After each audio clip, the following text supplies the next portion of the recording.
Magandang umaga mga kahuwan. Narito ang pinakabagong ulat tungkol sa heat index forecast ngayong araw. Para naman sa ating heat index na nilabas kahapon, nakapagtala tayo ng 40 to 42 degrees Celsius dito sa Metro Manila. Pinakamataas nating naitala ay 46 degrees Celsius sa dalawang lugar, which is sa Puerto Princesa, Palawan at Dagupan, Pangasinan. Sinundan ito ng 44 degrees Celsius sa Sangli Point, Cavite at Cuyo, Palawan.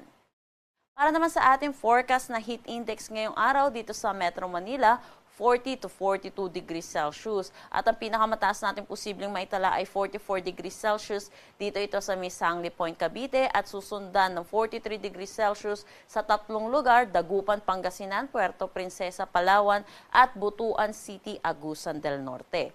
Pinapaalalahanan po natin yung mga kababayan po natin, yung matinding exposure po sa init ay meron po tayong risk sa ating kalusugan. So ugaliin po natin uminom ng maraming tubig, iwasan po natin lumabas ng tanghali hanggang hapon at kung hindi po natin maiwasan ay magdala po tayo ng pananggalang sa init katulad na rin po ng payong.